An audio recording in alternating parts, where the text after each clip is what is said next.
Welcome to the Transformational Podcast. I'm Chris, the pastor from Paradise, with my brother, the Marine from Maryland, Robert. And man, we're wrapping. I don't know if this will drop the Monday after Thanksgiving, but this is the weekend after Thanksgiving, and Yep.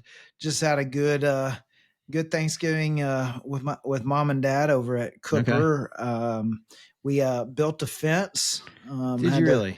Yep, had to build some fence, and so.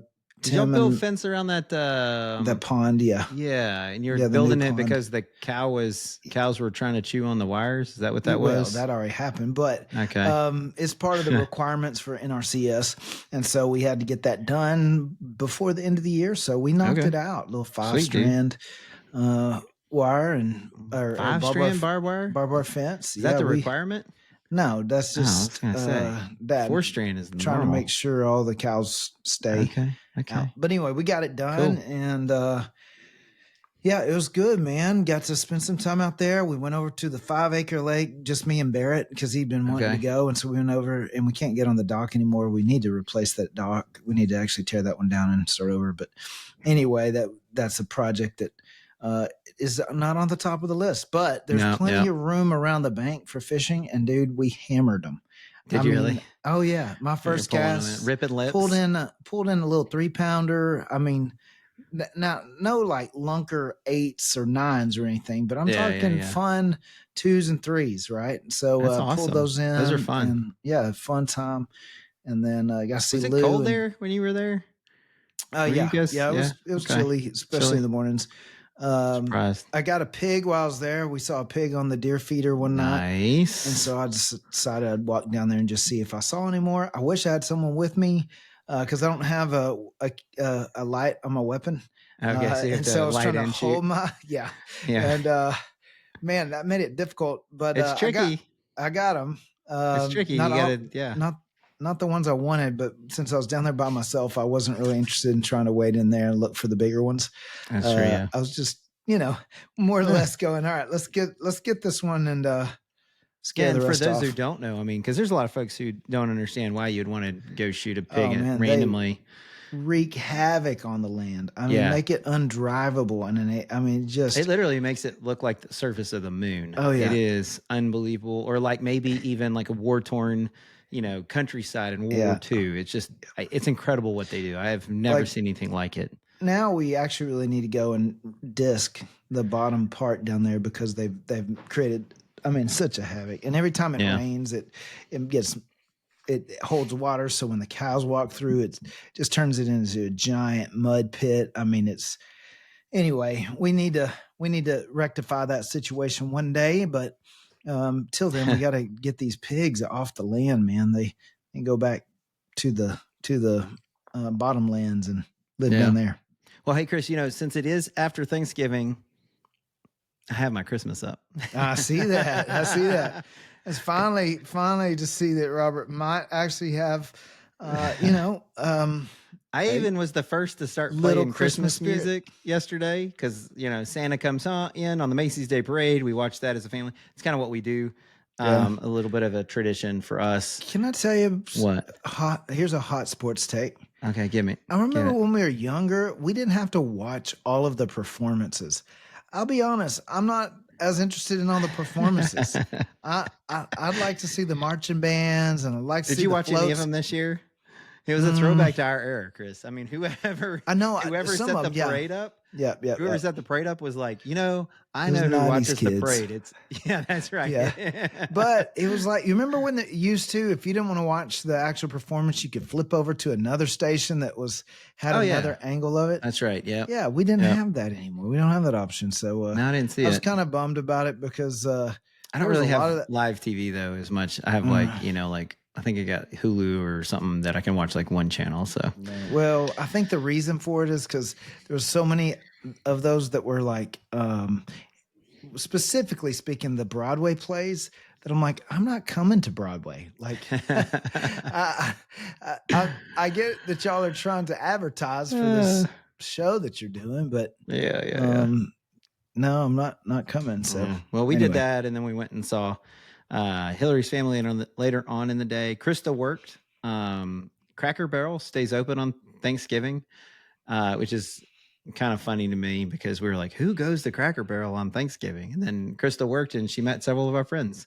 So now we know who. Funny. Now we know who goes to Cracker Barrel. I bet they were thankful for that. They were. I mean, some of them were thankful. Yeah, I see what you did there. Yeah, there we go.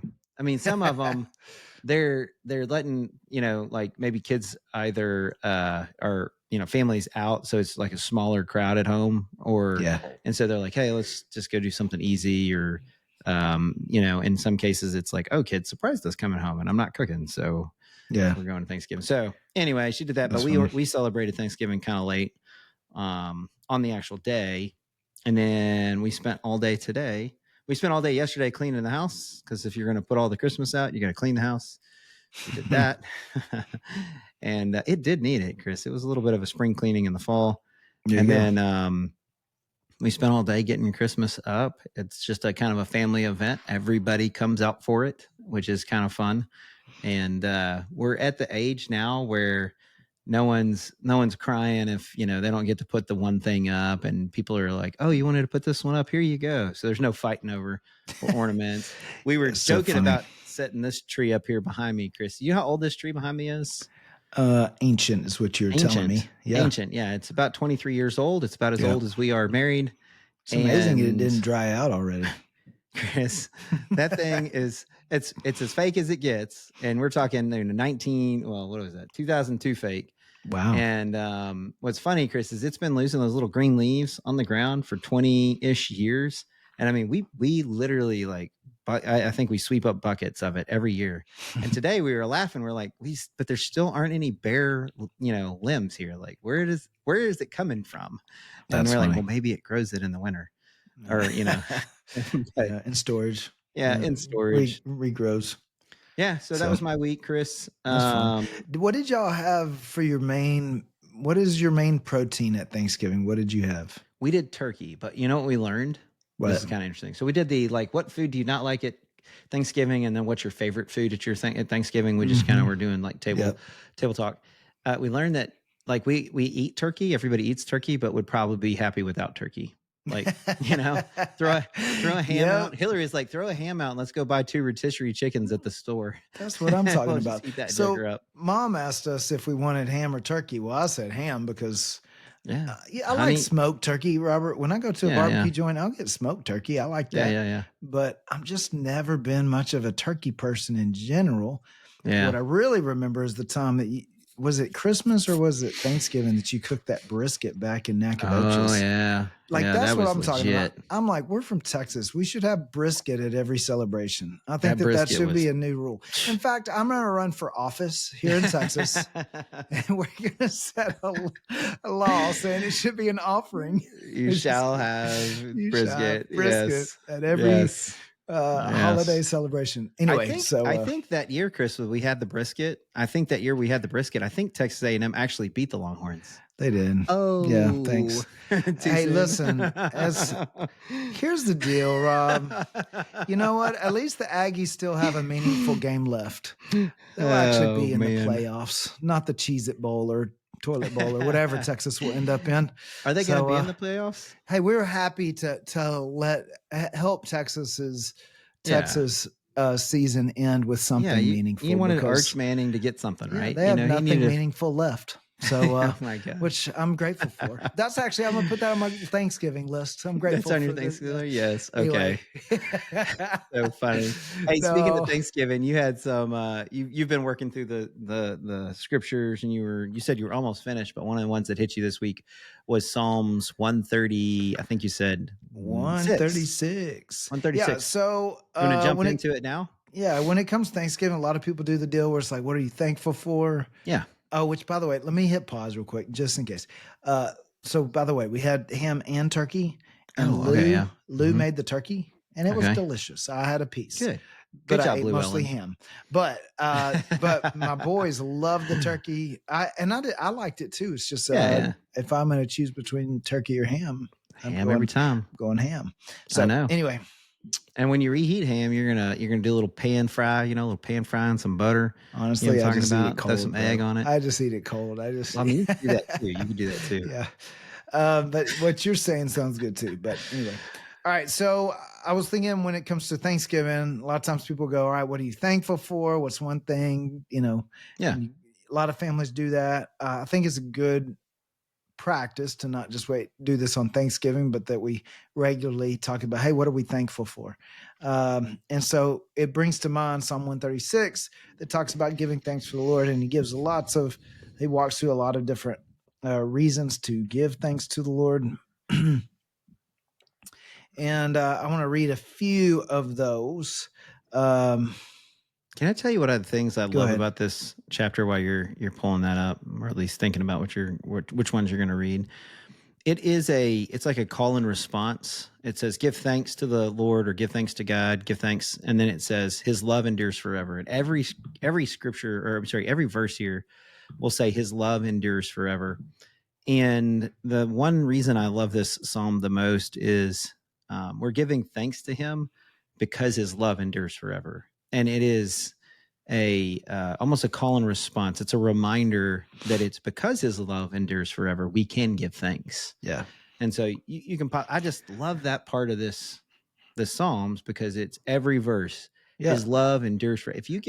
And Chris, one of the times I read it, I was like, sometimes you can find yourself skimming over it. Yeah. You say it and his love endures forever. I was like, no, I'm going to read it out loud every time. And by the time I got through verse 26, I was like, man, it's like his love does truly endure forever. So I can kind of see it like building in my own soul as I'm kind of going through it and reading it out loud. Anyway, which one should you What's highlight? really cool, I mean, I'll start with the first at the top, but when it gets to his faithful love endures forever, it's a word that is hasad or hasad. I don't even think I'm saying that right, but hasad. Okay. But basically, it's a steadfast, unchanging love. Hold on, it is a covenantal type of love. It's related to the faithfulness to God's covenant. That's what that word. It's related to covenant love. So I love that, because he's saying, hey, when he's thinking about his faithful love, he's thinking of his covenantal love, the love that basically, and when you begin to understand what a covenant is, it will not be broken. The only way it's broken is actually through death. That's and it's actually established through death. That's why they cut the animal in half. And when God had made a covenant with Abraham, saying, "Hey, your people will be my people," and all that, smoking pot through the middle, basically symbolism of the Spirit moving through to, and basically what it was saying when you made this covenant is that if I break it, let me be like this animal. Let me be cut apart and torn in half. Torn in half. So it's a Can beautiful picture. Go ahead. Can I tell you a funny story real quick? Yeah. Sorry, this is truly has nothing to do. Which, by the way, so when they say to make a covenant, this is just before we get too far from that thought. In Hebrew is karat barit, which means to cut a covenant. You make a covenant. They literally say to cut a covenant. Anyway. Well, good, because when I was at the Naval Academy years ago, we had a speaker come to the Naval Academy and ask, I think it was a sophomore or something like that, and asked, hey, what does it mean to make a covenant? Like, what's a covenant to you? And I stood up and I gave the biblical definition of a covenant. And that, a covenant is made, it's made between two animals, historically speaking, it's made two animals that were cut in half. And that if you violate the covenant, you're basically saying, by that covenant, let me be torn apart like this animal, let me die. Mm-hmm. I said this, and my buddies, and by the way, still love them to death, my buddies relentlessly made fun of me for like the next 3 years, Chris. Not 1 year, not 1 week. Great. That's 3 good years. Friends. Good They're friends. like, Bobby Ray, a covenant. It was ridiculous. So anyway, every time I hear covenant from here on out, I think of them giving me a hard time about that. Don't ask me what the definition is. But that is the biblical definition. Yeah. Whether they like it or not, the biblical definition is. You sure you send them this podcast? I will. Take a listen to this, suckers. This is what it says. Whatever you said, Barat. Karat Barit. Yeah, there you go. Which is also fun fact, one of the ways we got to the name Barrett. Nice. Covenant, and then Christopher in the Greek origin is Christ bearer, so its name means covenant Christ bearer. And so anyway, So that being said, that's what, when he says faithful love endures forever, he's saying, hey, your covenant love, it will never fail. It's always there. So give thanks to the Lord, for he is good. Now the word good there is very fun, because it's deserving of esteem and respect. What does he mean by he is good? He's deserving of respect, basically, of esteem and respect, to be esteemed. And so that's his character, that he's high. So give thanks, Lord, for he's respectable. Is to be esteemed, right? Give thanks to the God of gods. In other words, he is the God above all gods, he is the one true God. His faithful love endures forever. Give thanks to the Lord of lords. And I'm going to skip the his faithful love endures forever part. That's just fine. to speed this up a little bit. Yeah, we got 26 verses of it. But I still encourage you to sit down and actually read it when you do have time. So every time I read a line, say this in your head: his faithful love endures forever. All right, Indeed. Here we go. Give thanks to him who alone does mighty miracles. Now, and I love this, because I'm guessing this writer, and I did not dig into this yet, but I'm guessing this writer is likely I don't know if this is an Abrahamic writer or a Davidic. Anyway, was probably Davidic. Anyway, doesn't matter who wrote it. I did not look it up. You may want to. It doesn't matter. That's fine. Keep going. But that being said, take a look. He says he does mighty miracles. So now we're starting to recognize so it starts with who God is and his character. Then it starts turning to the power and the ways that they've seen him move, like his ability, what he's done. Give thanks to him alone who does mighty miracles. Give thanks to him who made the heavens so skillfully. So when you think of heavens, it's the abode of God and the angels. Basically, it's not just the sky in the air. It's beyond what we even can grasp. Right? Universe, galaxies beyond, to infinity and beyond. Give thanks to him who placed the earth among the waters. Give thanks. So we're talking about creation now. Give thanks to him who made the heavenly lights, the stars, right? The sun to rule the day, the moon and the stars to rule the night. Give thanks to him who killed the firstborn of Egypt. He brought Israel out of Egypt. He acted with a strong hand and powerful arm, right? He's talking about when God delivered Israel from Egyptian slavery, which, if you back that up, God made a promise to Abraham, who had a son named Isaac. Isaac had a son named Jacob. His name was renamed to Israel, but he had a son named Joseph, who was sold into slavery, went into Egypt through a series of events, becomes in charge in Egypt. There's a terrible drought, so his family winds up moving to Egypt. Right, I'm totally bypassing the big pieces of the story. If you don't know it, go check it out. But they moved to Egypt. The family keeps growing. It becomes as numerous, mighty in number. And so the Egyptians said, "Oh, we better make them our slaves, or they'll overtake us." So that's how they became in slavery. And then they started crying out to God. God says, "All right, now's the time. I'm going to deliver you, and I'm going to fulfill the promise I made to your great great grandfather Abraham."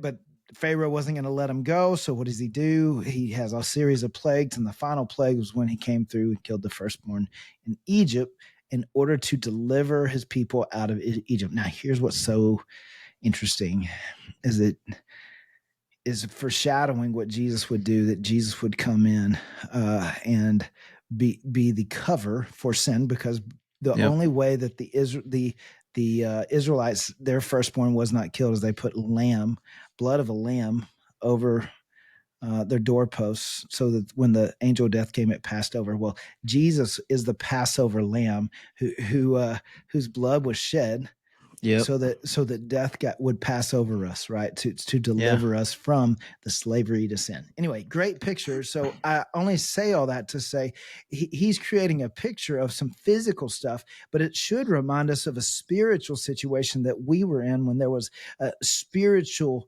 bondage, and we look back on our lives and go, man, I'm so thankful, because Robert, like, I didn't have a drug addiction, and I didn't have terrible problems and crime or anything like that. But here's what I do know, is I know the person I would have been without God's grace.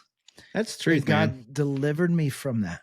Yeah. Because I already know even with God's grace, I know where I struggle and I know where I mess up. And the truth is that, but for the grace of God, I wouldn't be who I am or where I am today, but for God's grace. And so you look back and he goes, why do we give thanks?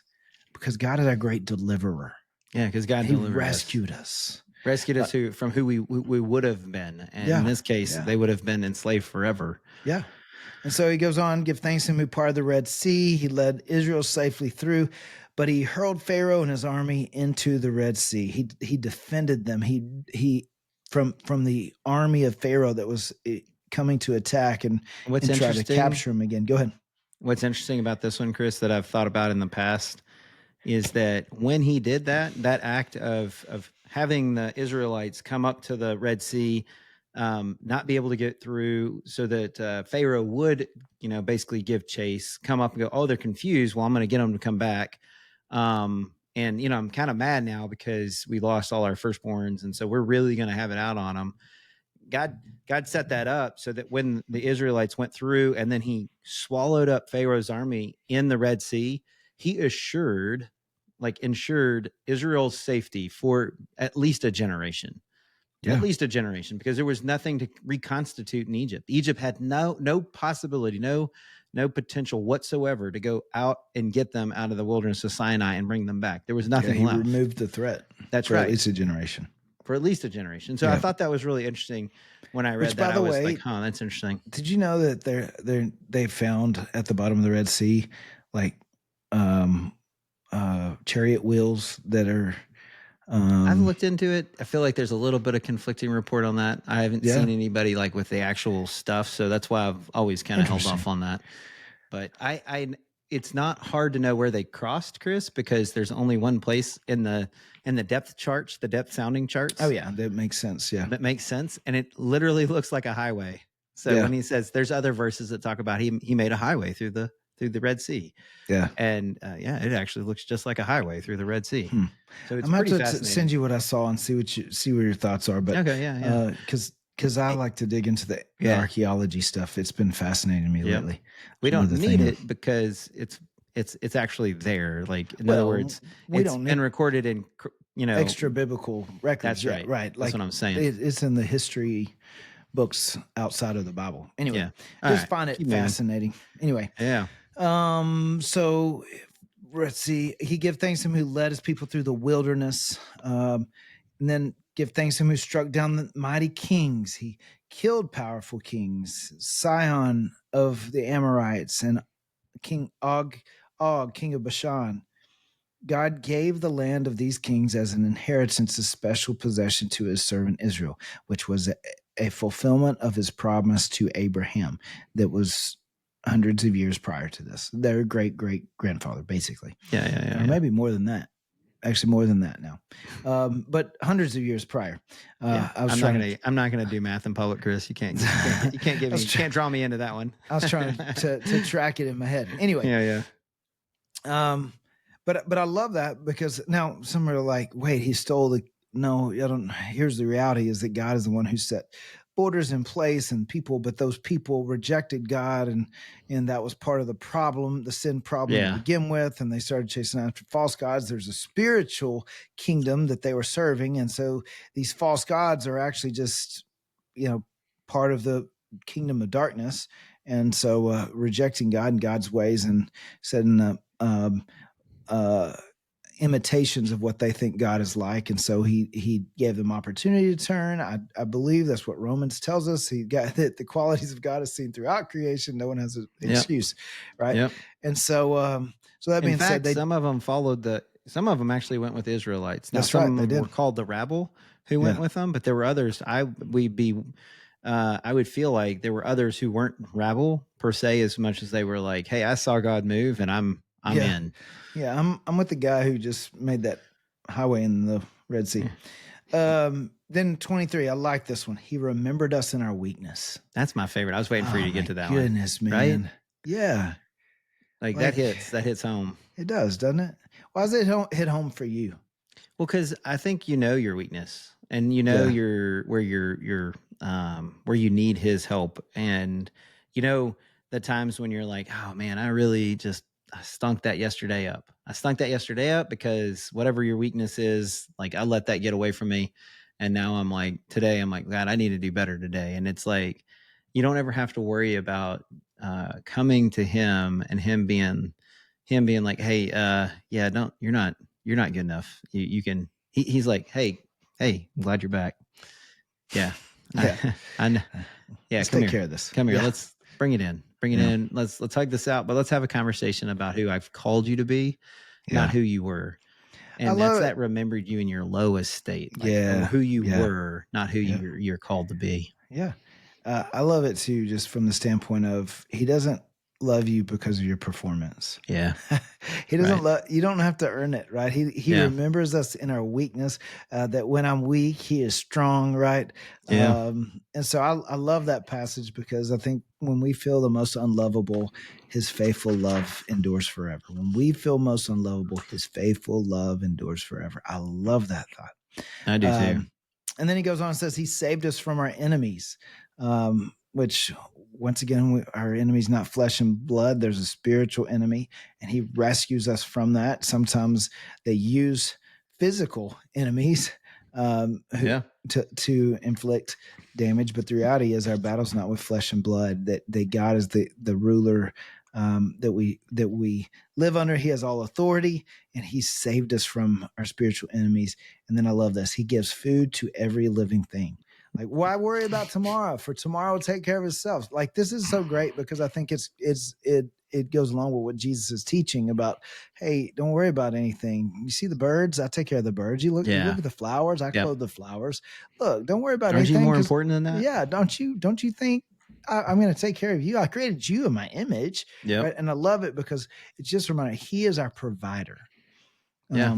I think a lot of people get all stressed and worried about, jobs and economy and all these things. And Robert, you walked through a little bit of this because during a government shutdown, that affects you, but I didn't see you stress or worry one time. I mean, no, God takes care of you. But at the end of the day, it's like one of those things that his faithful love endures forever. And then it says, give thanks to the God of heaven. His faithful love endures forever. So I love it because he goes back to the attributes and the power and the might and the faithfulness of God.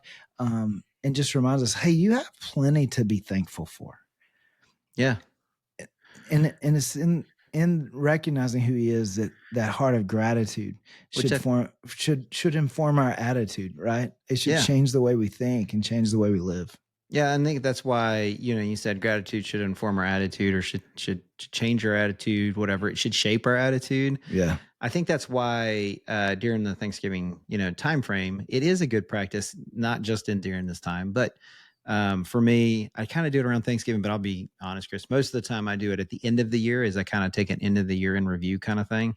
And I look through the year and I'm like, I want to review all the areas where I saw God's faithfulness poke through. It's not because I'm like trying to I don't know, rehash the past or whatever, so much as it is, I want to go back and be thankful again.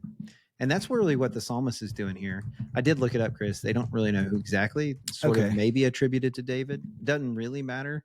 Yeah. But the psalmist here is saying, hey, give thanks to the Lord for he is good. And then he goes through basically through their history to bring them up to date and says, hey, I'm going to give thanks to the Lord, thanks to God of heaven, because his love endures forever. It starts and stops with giving thanks to the Lord.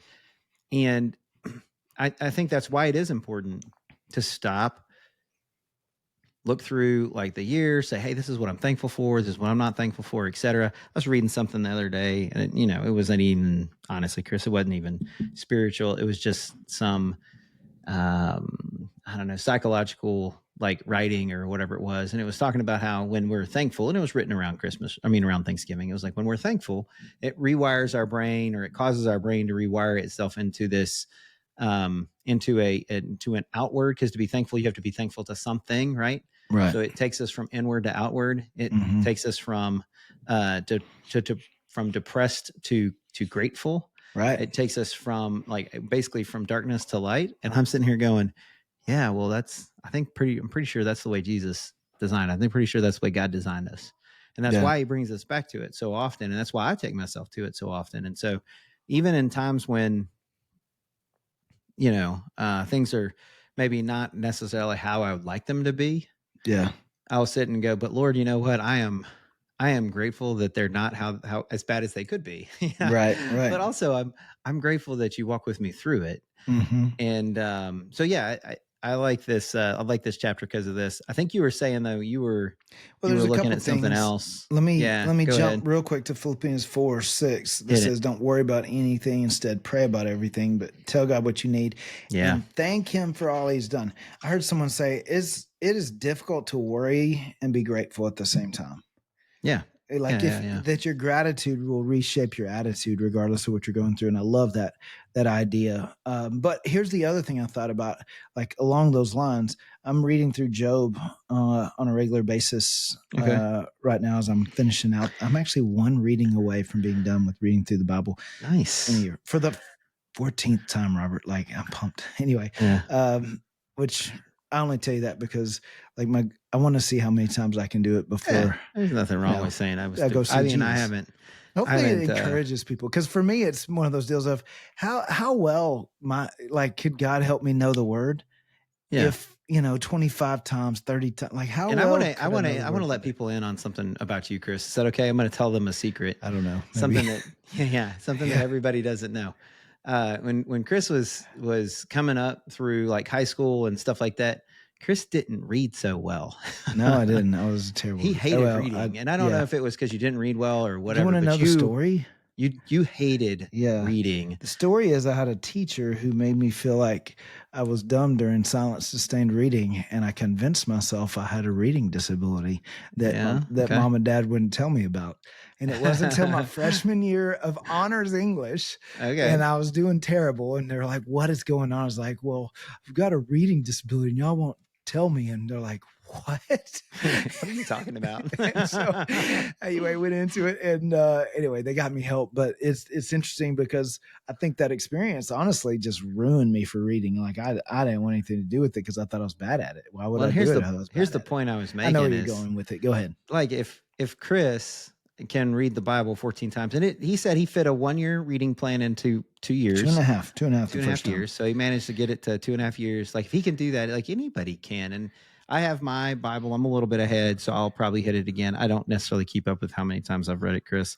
I judge it by the number of broke down Bibles I have. But there you go. But here's the thing. I think you were trying to make point is that that's that daily sustained time with Him, where He feeds us, and we're thankful for that, and that also kind of helps reshape our attitude as well as just being gratitude. So that being said, here's the jump. All right. Do it. Jump. So Job has this experience where he has everything. Everything's great. The enemy goes to God and says, "Hey, he only worships you because everything's great." God says, "All right, you can test him." And so he tests him, takes stuff away. He still praises him. He said, "Well, it's because you don't let me affect him." And he's like, "All right, but you can't kill him," and so it affects him. And then can I just tell you real quick though, like, Lord, if you feel the need to test me this way, just know I'm gonna fail. And let's skip the whole testing part. Well, here's what I love. At first, it says Job cried out and he defended God to his own wife. He says, "Naked I came into the world, naked I'll leave. Blessed be the name of the Lord." And that's right. Here's what I noticed though, as he continued to question God's righteousness and whatever, that's where I feel like, or God's goodness, right? Yeah. Which is interesting. Give thanks, Lord, for He is good. Like he begins to question those things and that God's just and things like that. And his friends are basically saying, "Well, you clearly must have sinned," and they were wrong in that, right? That those two. But then Elihu comes last, and what I think is interesting about Elihu is he's partially there and partially not there. He's the only one though that didn't have to repent. Just as a side note, like he's the only one that Job didn't actually have to pray for. The last one. Oh yeah, Elihu, right? And I find it interesting because of what he doesn't. He actually has one of the longer speeches, and I guess he picks up in verse 30. I mean, chapter 35, or is it 34? Oh, I'm getting there. He actually what's interesting is he starts a while back. 33. He says basically, Job, pay attention when I say, I speak with all sincerity, right? Or is it 32? Anyway, he waits till last and he speaks. Yeah, there it is. Elihu waits till last and he sings. He says, I'm young and you're old, so I held back from telling you what I think, which I find fascinating because I think it's great for us to listen, but also recognize, once again, Elihu's the only one who didn't have to repent, but then also recognize that, hey, it's really good to listen and seek to understand first before being understood. Mm-hmm. And then he says, sometimes the elders are not wise. Sometimes the aged do not understand justice. So listen to me and let me tell you what I think. All right. And so he goes through and just says, kind of addresses some of the things that Job had said, but he presents his case against Job, starting in verse 33, and chapter 33. Yeah, but he goes back to things like, you and I both belong to God. I too was formed from clay, so you don't need to be afraid of me. I won't come down hard on you, right? He's speaking wild truth. But he goes, I heard your words. I'm pure in heart. Without saying, you've said God's picking a quarrel with me, right? And you made all these accusations against God. He says, but you are wrong, and I'll show you why. For God is greater than any human being. So why are you bringing a charge against him? Why say he doesn't respond to people's complaints? And he starts talking about the character of God, right? We go back to that Psalm 136. Give thanks for what he's good, thankful of endures. Starts talking of, and he doesn't, here's what's interesting. He doesn't make a claim against Job like his friends did of going, well, you must have done something wrong. You must have done something to deserve it. No, he just defends God, and God's character is what he does. He talks about how good God is, but then in chapter 34, he goes, part of your problem is your arrogance, right? You've said I'm innocent against God, that God's in the wrong, and I couldn't ever win the argument anyway. But he goes in chapter 34, verse 10, the Almighty can do no wrong. God doesn't sin. And so he's going, you're making claims against God that just can't be true, that there aren't true. But then he goes, 35, Job speaks out of ignorance. His words lack insight. Job, you deserve the maximum penalty for the wicked way you've talked. Not necessarily for what he's done, but the way that he's talked about God, because he's not holding him in high esteem. But then he reminds him of his justice, in God's justice in chapter 35. And then chapter 36, he's talking. This is where I want to go. Chapter 36, verse 22. Look, God is all powerful. Who is a teacher like him? Down in 26, God is greater than we can understand. He draws up the water vapor and then distills the rain. Rain pours down from the clouds. Who can understand the spreading of the clouds and the thunder that rolls forth from heaven? So, by the way, he's talking about the way the water cycle works. Well before they really knew what the water cycle worked. That's fascinating, right? Yeah, I know. I've found that interesting. But he talks about God's character that's seen throughout nature. You go to chapter 37, he directs the snow to fall on the earth. He tells the rain. Like he goes on and on about the goodness and the power and the might and the wonders of God. And then to a certain extent, Chris, while you're thinking, his questioning or his discussion, or maybe even his monologue to Job, is very similar to God's monologue to Job. That's what I was going to point. I find it interesting that it shifts. Finally, he speaks about God's justice and his might and the way he's moved in nature. Yeah. And that's where the shift happens to God finally responding.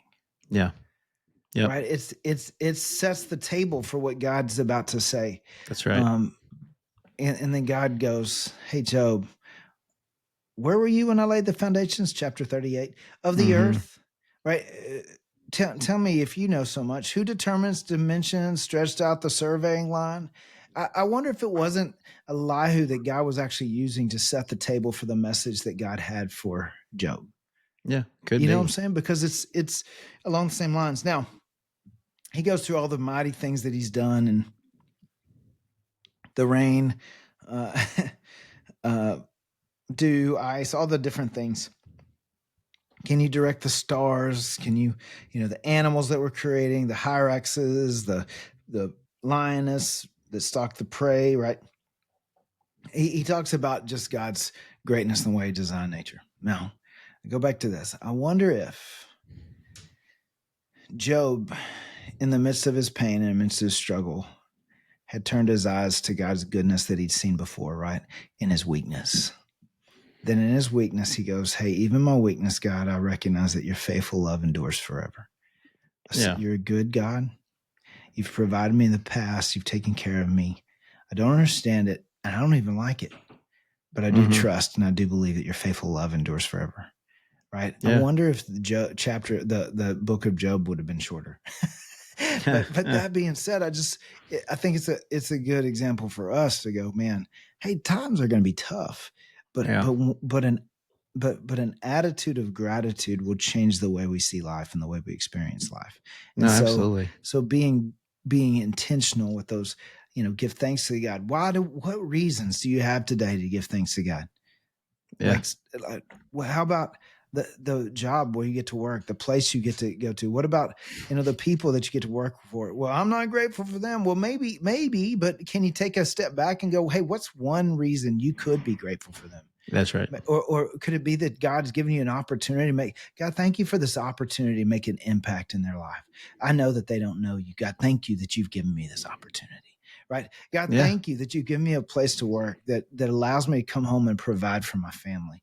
God, thank you for my spouse and for the things that they do, right? The things that they've done, the way that they serve the family, the way that they help the family, the way they take care of like we get so focused on the things that our spouse doesn't do that's what creates the drag in the relationship. But if we had this kind of attitude, it would just change our experience altogether. The enemy wants you to focus on the negative. The enemy wants you to focus on what's not good. But when you begin to go, hey, God, you've given me reason to praise you. You've given me reason for gratitude. I want to take time and recognize it and let you just remind me of your faithful love, that it is a covenant kind of love. That it never ends and it never runs out.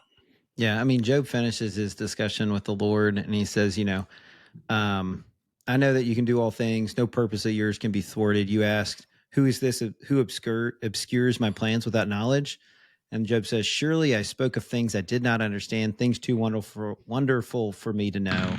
You said, listen now and I will speak. I will question you and you shall answer me. And Job says, my ears have heard of you, but now my eyes have seen you. And he says, therefore I despise myself and repent. I repent in dust and ashes. So here's the thing that I kind of see as you were talking about this, Job, and as we were kind of fast forwarding through it, is even with Job having spoken out of turn, in other words, having to repent and being in ashes and the rest, God answered him in a way that didn't answer any of his questions, first of all. Yeah. But second of all, God did not smite him. He didn't and now I'm going to rub you out. No, because his faithful love endures forever.